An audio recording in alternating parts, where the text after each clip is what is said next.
Bismillahirrahmanirrahim. Assalamualaikum warahmatullahi wabarakatuh.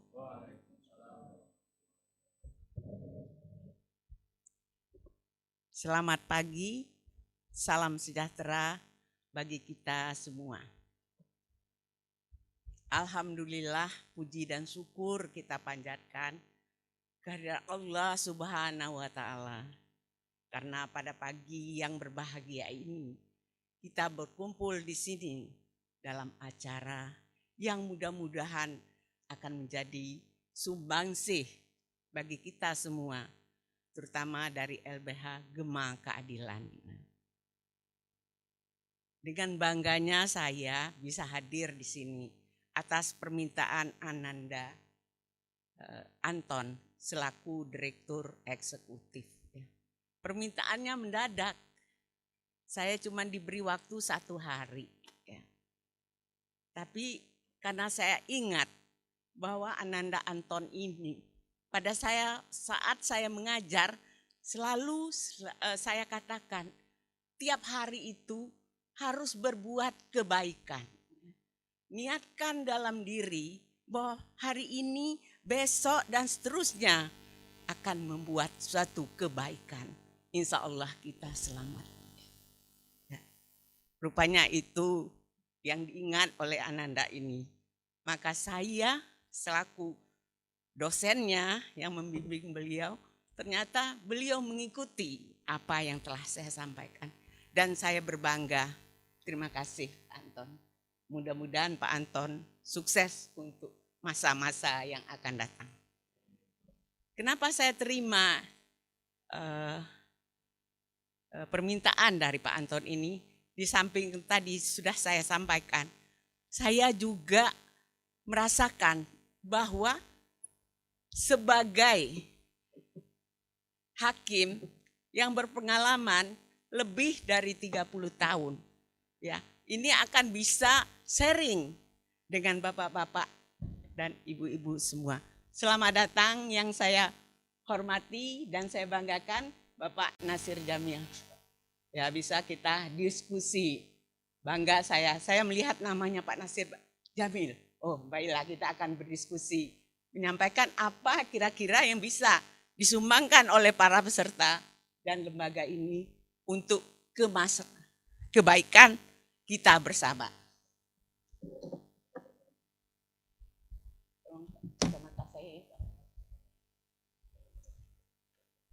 Nun ambil.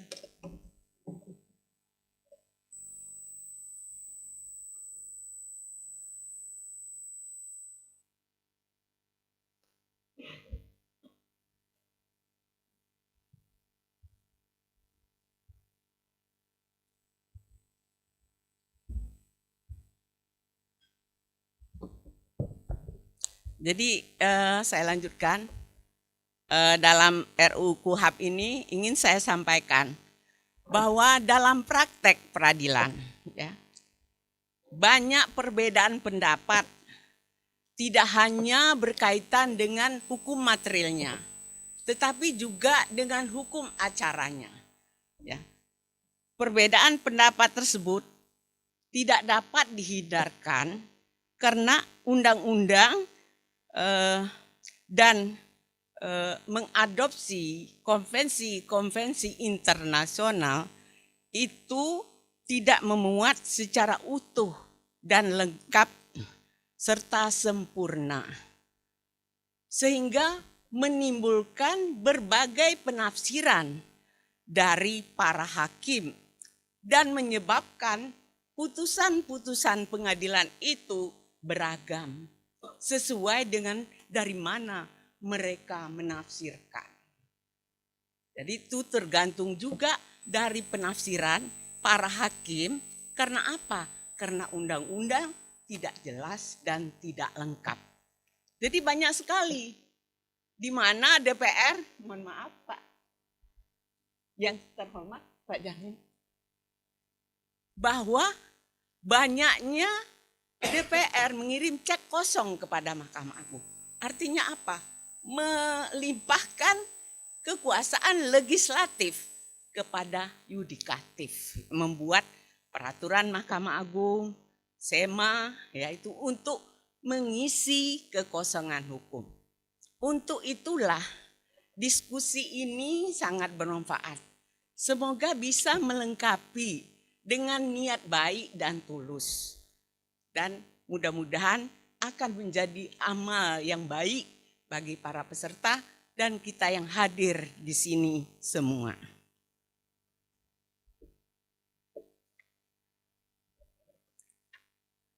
Kita lanjut. Slide pertama. Pengantar dulu, pengantar. Ya. Jadi suatu norma hukum yang tidak sejalan dengan perkembangan masyarakat cenderung gagal dalam mewujudkan tujuan fundamental hukum, yaitu keadilan dan kemanfaatan bagi semua pihak.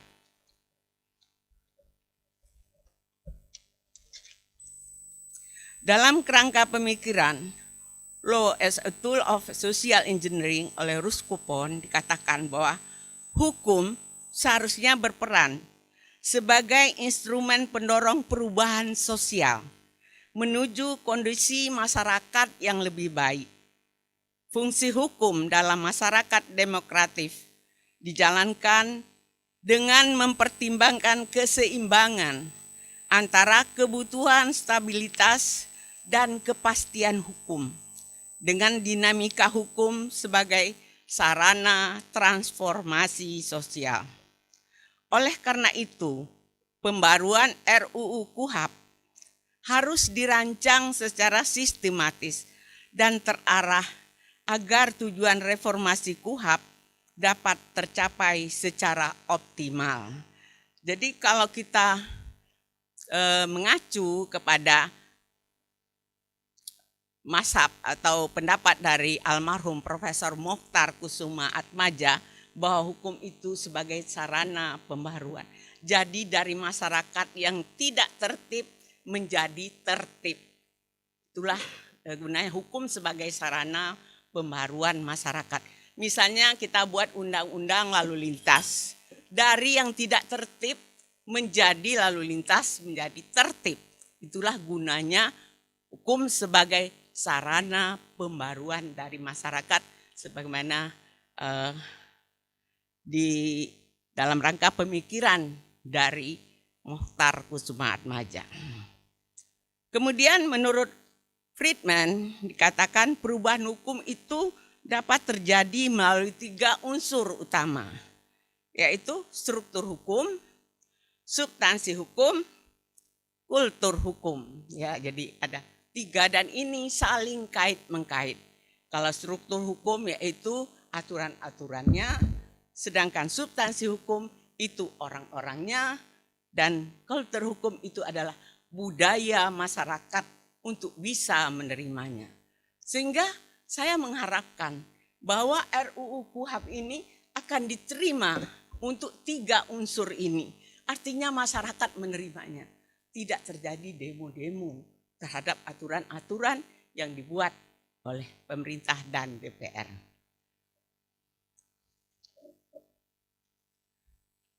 Kemudian lanjut sejarah KUHP. Ya, kita mulai dari masa kolonial, ya. Kemudian masa awal kemerdekaan, ya, saya tidak perlu membacakan dulu sejarah KUHP ini, tapi bahwa yang penting kenapa perlu kita mempelajari sejarah, ya, baik itu sejarah KUHP maupun sejarah pembentukan rancangan undang-undang yang akan kita buat, artinya belum disahkan, yaitu untuk mengetahui suasana batin masyarakat pada saat undang-undang ini dibuat. Jadi hakim itu biasanya di dalam menafsirkan suatu undang-undang, dia akan melihat penafsiran secara historis, penafsiran secara teologis, atau secara gramatika, atau secara undang-undang, ya. Jadi dalam penafsiran itulah kenapa histori, sejarah dari undang-undang itu diperlukan oleh seorang hakim dalam memutus suatu perkara. Jadi akan dilihat bagaimana itu suasana batin pada saat undang-undang itu dibuat. Kita lanjut perjalanan rancangan KUHP ya, mulai dari 2004 ini saya lihat 2007, 2008, 2009, 2011, 2012 dan mudah-mudahan tahun 2025 ini jadi. Ya, ini kenapa ya? Karena mungkin tarik ulur. Biasanya kalau dalam membuat undang-undang itu ada tali ulur kepentingan. Saya baru 2 kali mengikuti bagaimana caranya membuat undang-undang, yaitu undang-undang paten dan undang-undang merek bersama dengan yang mulia ini Pak Jamil, ya, Pak Nasir Jamil yang saya hormati ini. Ya, jadi mengetahui bagaimana seluk-beluknya membuat undang, satu pasal itu bisa berdebat lama. Dan apabila ada pasal yang tidak setuju, maka itu akan dipending lebih dulu, akan ya mudah-mudahan dimusyawarah dan mufakat. Ya, kita lanjut.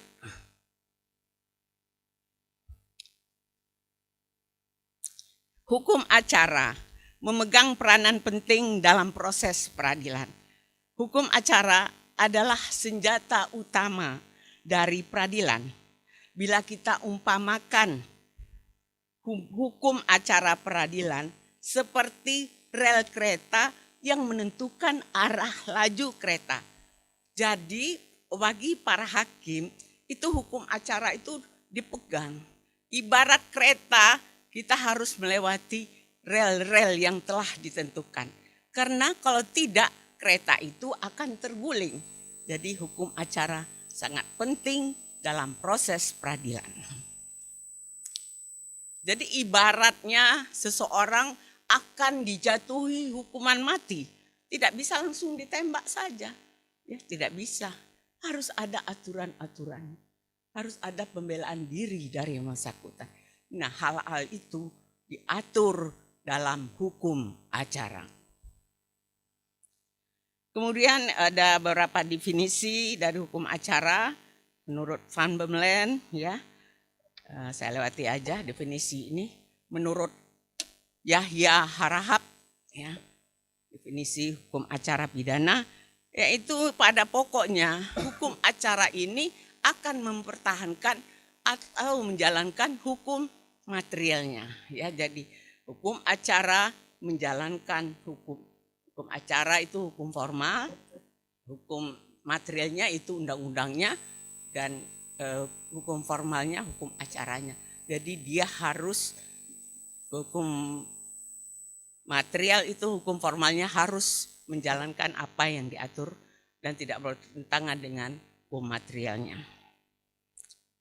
Kemudian tujuan dari KUHP ya, sebagaimana kita telah tahu, menegakkan kebenaran material, melindungi hak dan kebebasan individu serta warga negara, menyeimbangkan hak-hak para pihak dalam proses peradilan, menjamin perlakuan yang setara bagi semua orang dalam kasus serupa, menjaga sistem ketatanegaraan Republik Indonesia dari kejahatan, memelihara perdamaian dan keamanan kemanusiaan, mencegah terjadinya tindak pidana, yang saya kutip dari naskah akademik dari RRU KUHP.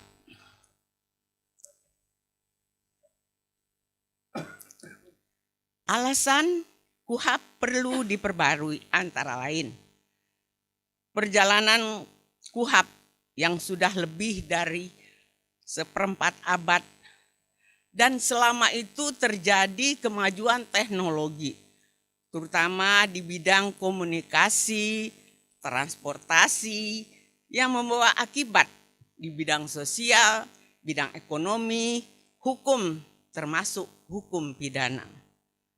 Penyesuaian terhadap KUHP baru dan azas-azas pembentukan peraturan perundang-undangan. Tadi juga disampaikan oleh Bapak Direktur, Pak Anton, bahwa karena KUHP barunya akan segera berlaku. Kapan Pak berlakunya? Tahun? KUHP baru 3 Januari 2025. 26. Maka kesempatan bagi masyarakat ya untuk bisa memberikan masukan yang terbaik. Karena saya baca di Detik oleh Pak Ketua Komisi 3 DPR, Bapak Habibur Rahman, dikatakan bahwa sekarang ini dimulai dari nol. Jadi masukan dari masyarakat itu diharapkan untuk kebaikan dari aturan-aturan KUHP ini, supaya nanti menjadikan KUHP ini sebagai hasil yang penuh diharapkan oleh masyarakat Indonesia sebagai hasil atau sejarah yang luar biasa bagi periode DPR yang sampai tahun berapa ini Pak Nasir? DPR ini sampai 2029, mudah-mudahan ini akan menjadi sejarah dan menjadi amal ibadah kebaikan bagi para anggota DPR masa bakti tersebut. Amin ya Rabbil Alamin. Kemudian penyelarasan dengan kebijakan Mahkamah Agung dan putusan Mahkamah Konstitusi ya. Karena Mahkamah Agung juga banyak sekali mengeluarkan peraturan-peraturan Mahkamah Agung untuk mengisi kekosongan-kekosongan itu ya.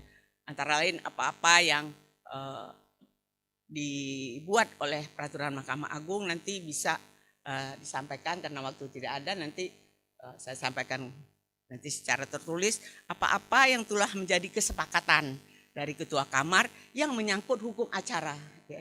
Jadi untuk keseragaman para hakim itu sudah ada kesepakatan dari Mahkamah Agung, itu menjadi pedoman bagi para hakim yang belum ada dalam undang-undang, sehingga perlu dibuatkan perma dan semanya. Kemudian ketiadaan seimbangan perlindungan hukum bagi tersangka dan korban, serta keterbatasan ruang bagi hakim untuk menegakkan keadilan dan substansif. Terciptanya banyak konvensi internasional yang telah diratifikasi oleh Indonesia. Konvensi tersebut lahir sesudah KUHP. Jadi karena KUHP ini tahun 1981, sedangkan konvensi yang kita ratifikasi itu terjadi setelahnya, maka walaupun sudah dimasukkan dalam hukum nasional, tapi itu merupakan satu hal yang terpisah-pisah, sehingga perlu dilakukan suatu kesatuan, unifikasi dalam hukum acara. Lanjut. Berapa menit lagi saya Pak? Masih 20 menit. Ya. RU KUHP memuat 20 bab, 334 pasal. Kalau kita gambarkan seperti ini, ya, seperti pohon, ya, pohon ilmu, ya. Jadi untuk memudahkan para peserta, saya bikin seperti pohon. Ya. Jadi bab per bab, ya, bab 1 sampai bab 10 ini, ya, bab 1 ketentuan umum, bab 2 penyidik dan penyidikan, bab 3 penuntutan, bab 4 mekanisme keadilan restoratif, bab 5 upaya paksa, dan seterusnya ini. Kita ada 20 bab. Saya bikin gambar seperti ini, ya, supaya lebih gampang nanti, ya. Jadi dari pohon ini ada bab-babnya. Nah, nanti dari bab-babnya juga akan ada pasalnya. Jadi bab 1 sampai bab 10, terus lanjut bab 11 sampai dengan bab 22, ya. Itu bab yang terakhir itu bab 22 ketentuan penutup. Bab 19 itu ketentuan peralihan. Jadi nanti akan ada ketentuan peralihan nantinya. Itu biasanya setiap undang-undang ada ketentuan peralihannya.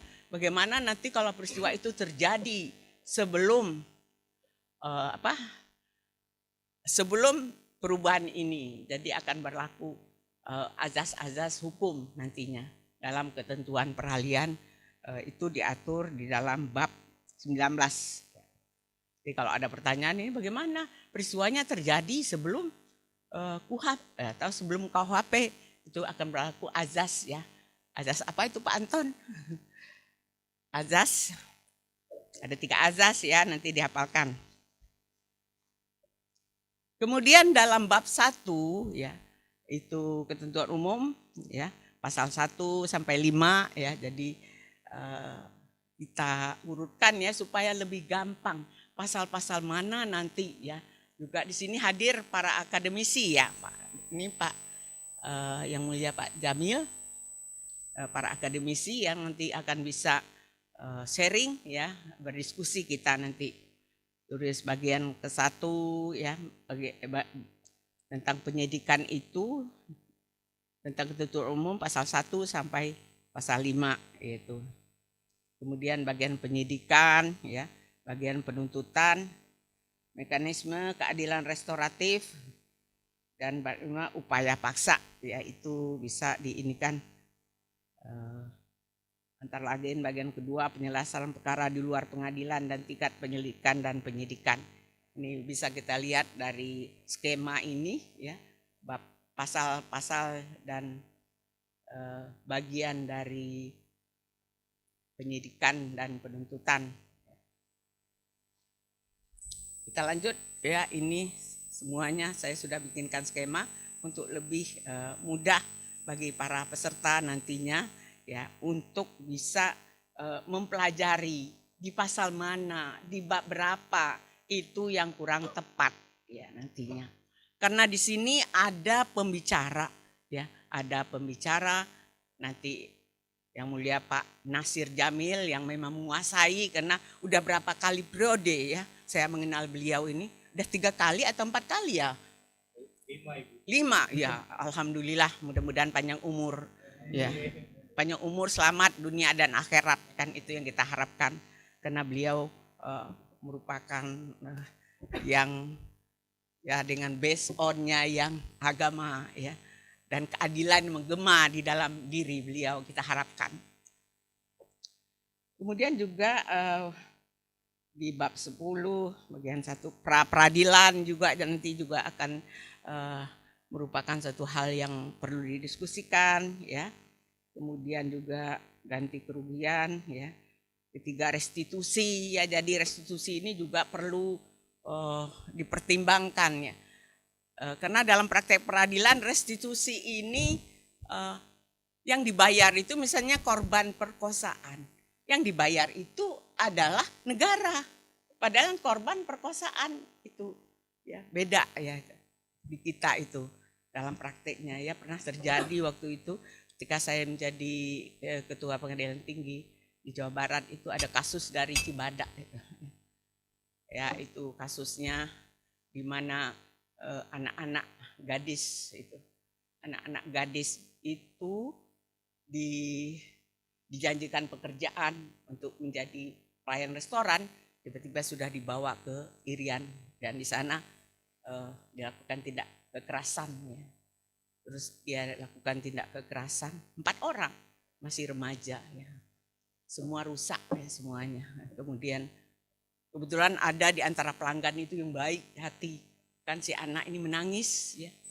Nah, disitulah terbongkarnya jadi perdagangan orang itu.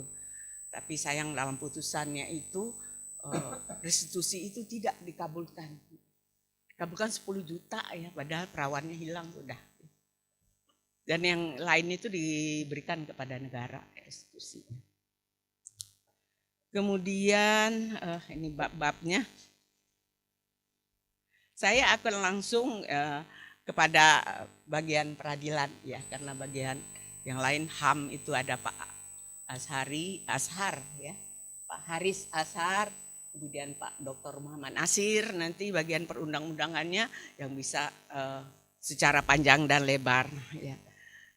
Saya akan sampai kepada, karena background saya adalah hakim ya, saya menjadi hakim, kemudian saya akan melihat apa yang diusulkan oleh Mahkamah Agung dalam rancangan KUHP ini dalam seminar hukum acara pidana nasional yang ini dilakukan pada saat masih COVID ya, tahun 2024 bukan COVID, setelah COVID, yaitu mengenai pengaturan kewenangan penuntutan oleh jaksa, kemudian persidangan elektronik, kemudian korporasi sebagai subjek hukum, pemaafan hakim, keadilan restoratif ya. Jadi mengenai pengaturan kewenangan penuntutan oleh jaksa itu memperluas pengaturan penuntutan yang menjadi kewenangan jaksa. Perlu disesuaikan dengan Undang-Undang Nomor 1 Tahun 2023 tentang Kitab Undang-Undang Hukum Pidana atau yang disebut dengan KUHP Nasional. BLID itu bergeser paradigma hukum pidana dari sebelumnya bersifat retributif menjadi restoratif.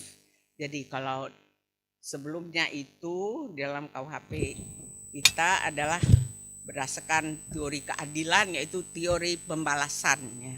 Sedangkan dalam KUHP baru fokus pada pemulihan korban dengan restoratif justice. Kemudian Mahkamah Agung juga sudah membuat SEMA ya, tentang persidangan, perma tentang persidangan elektronik ya.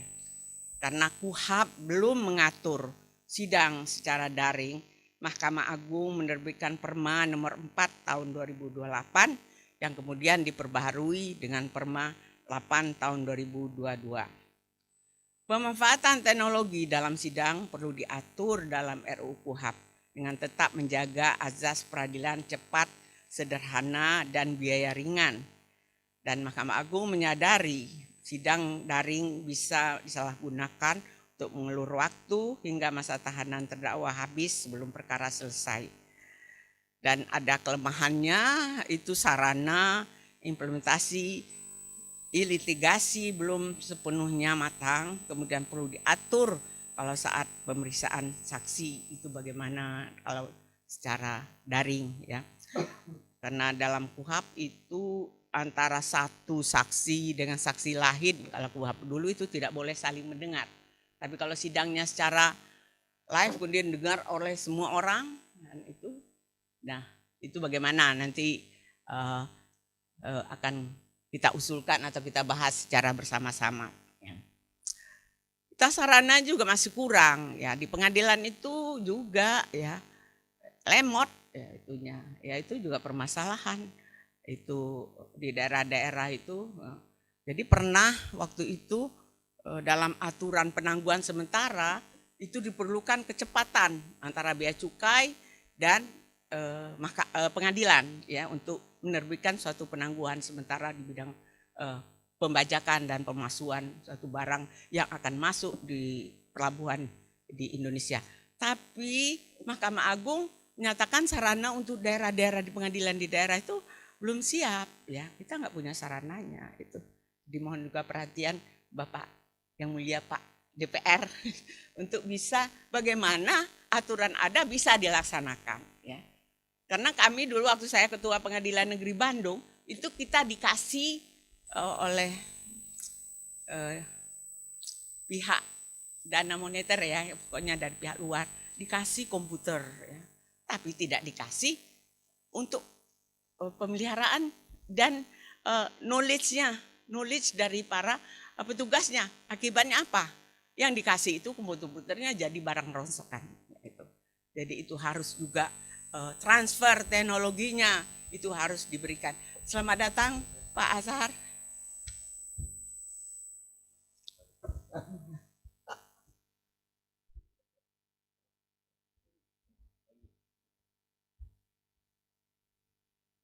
Selamat datang Pak. Senang bisa berdiskusi nama Bapak. Ya, saya sudah lanjut dan sudah hampir selesai Pak.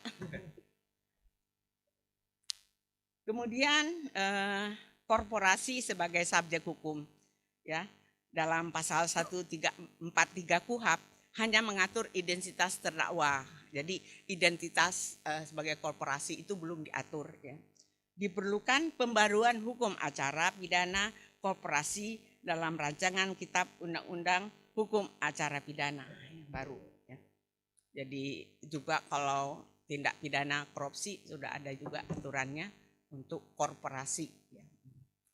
Cuman sekarang ini yang baru-baru ini jadi heboh itu korporasi ya, perkara tindak pidana korupsi korporasi.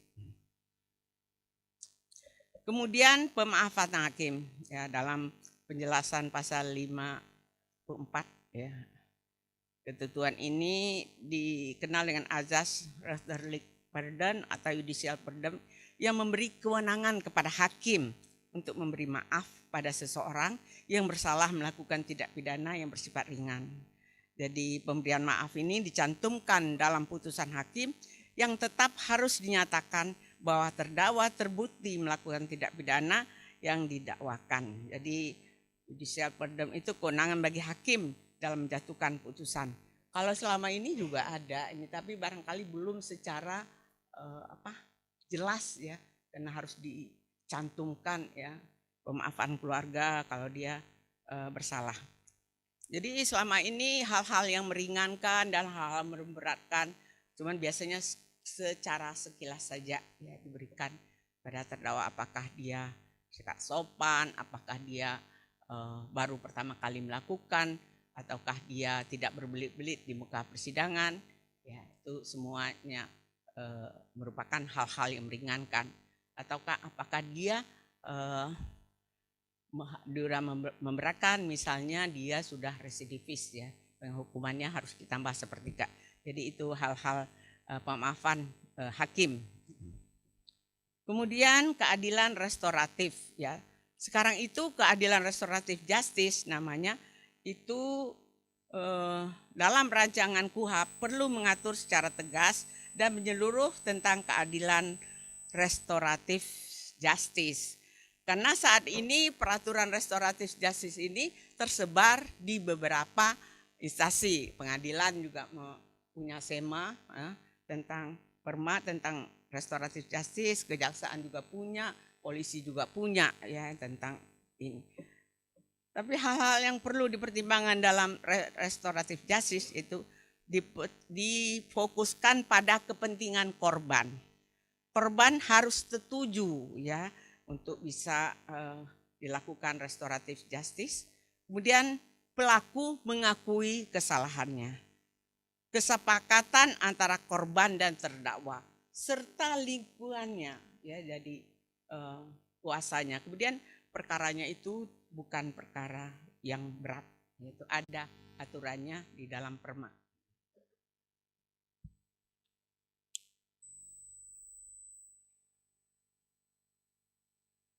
Kemudian usulan Mahkamah Agung kenapa perlu? Ya, karena sudah 43 tahun ya tidak diganti.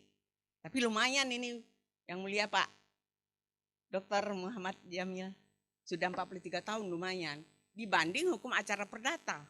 Hukum acara perdata kita ini dari zaman kolonial sampai sekarang belum juga diganti. Bayangkan tahun 1848 sampai sekarang belum diganti. Jadi apa yang terjadi dalam hukum acara itu sangat beda. Soal panggilan saja ini sekilas ya saya sampaikan. Panggilan itu kalau dulu panggilan melalui kepala desa itu bisa sah dan sampai sekarang juga sah. Tapi dulu itu orang sekampung saling mengenali. Kalau ada surat datang di kampung semuanya juga tahu. Tapi kalau sekarang sebelah menyebelah itu kan nggak tahu lagi siapa. Kalau diserahkan kepada kepala desa tidak menyampaikan, maka itu banyak terjadi. Orang tidak bisa mengajukan kasasi atau banding, waktunya lewat. Atau juga orang tereksekusi karena dia nggak tahu, disampaikan kepala desa. Kepala desa tidak menyampaikan. Tapi itu aturan. Ya. Jadi suasana kebatinan pada zaman dahulu itu beda dengan sekarang. Maka itu yang harus, sekarang ini udah masuk dalam program prioritas juga ya Pak? Iya, itu yang terjadi. Jadi pernah waktu itu, saya waktu jadi ketua pengadilan negeri Bandung, itu ada kasusnya. Jadi kasusnya itu, orangnya itu terpaksa dieksekusi di luar ya, dikeluarkan. Karena orangnya ada di dalam, coba bayangkan. Jadi pada saya sudah selesai, Bu, itu kami panggilan nggak ada. Padahal panggilan itu sudah melalui koran. Nggak sampai kepada yang bersangkutan. Bayangin. Ya, itu juga permasalahan bagaimana mungkin perlu diatur bahwa itu harus sampai kepada yang bersangkutan. Ya panggilannya itu. Itu juga kalau hanya kepala desa. Ya sudah dianggap sah itu Pak. Itu masalahnya. Jadi hakim itu menafsirkan beda-beda. Kalau hakim-hakim dulu bilang kepada kami waktu itu, kalian itu kalau jadi hakim itu jangan hanya percaya dengan kepala desa. Tanya kepala desa itu, sudah disampaikan atau belum? Seperti itu. Tapi ada hanya secara formalitas. Karena undang-undangnya mengatur seperti itu. Kalau udah dicap kepala desa, udah beres. Ya. Jadi memang perlu diberikan aturan yang jelas untuk tidak menafsirkan secara bermacam-macam. Kita lanjutkan dengan rapat Mahkamah Agung dengan Komisi 3 DPR. Ya. Itu Mahkamah Agung mengusulkan mengatur hukum acara keberatan pihak ketiga atas penyitaan dan perampasan barang bukti. Ya. Hukum acara keberatan pihak ketiga atas penyitaan atau perampasan barang bukti diatur dalam Perma 2 tahun 2022 dan beberapa ketentuan lain dalam peraturan perundang-undangan. Perma 2 tahun 2022 secara khusus mengatur tata cara penyelesaian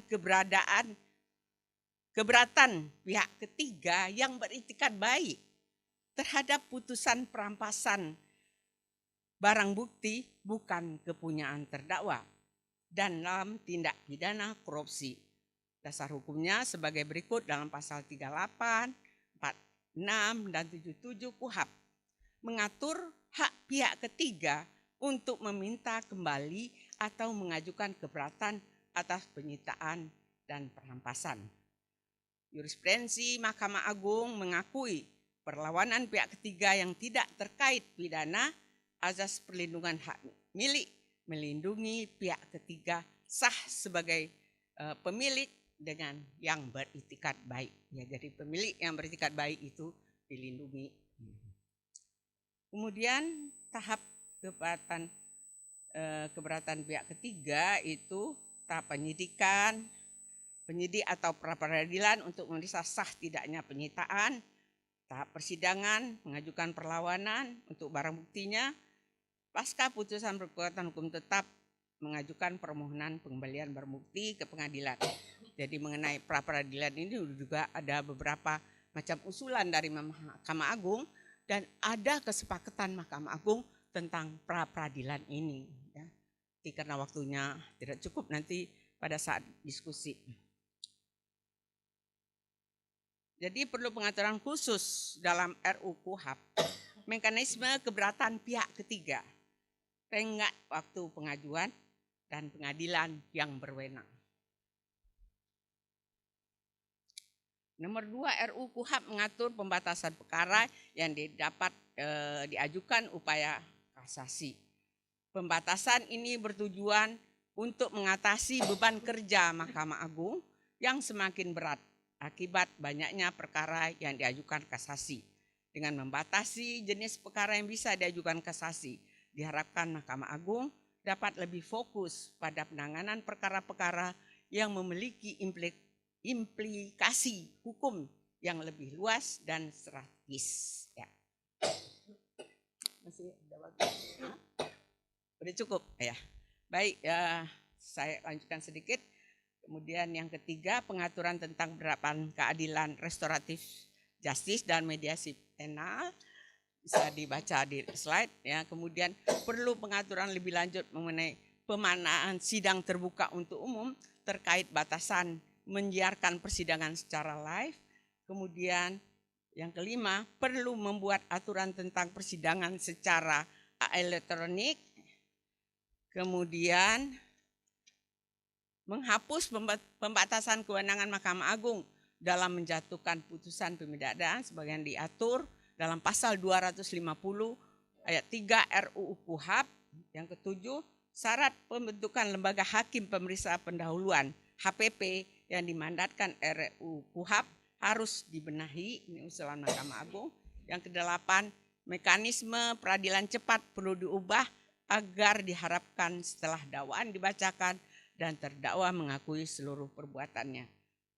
Nomor 9 mengenai saksi mahkota. Ya, sekarang usulan dari Kamar Militer juga ada 3 ya.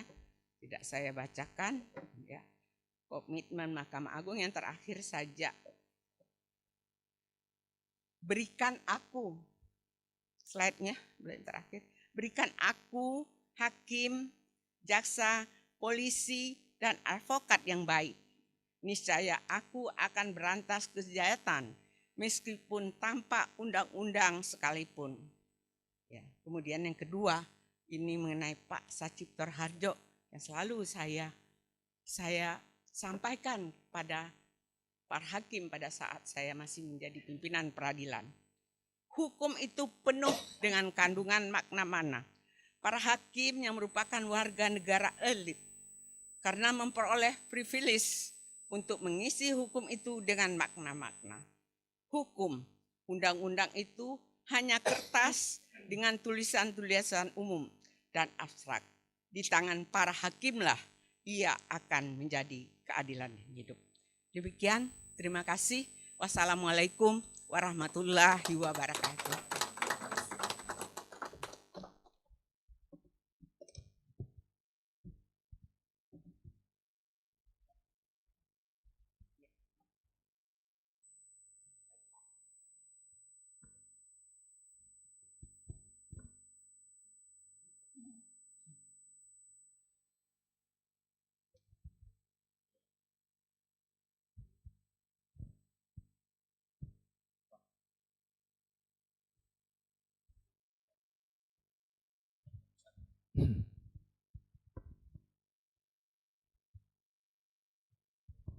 Baik, kita berikan aplaus yang meriah untuk Bunda Emi sekali lagi.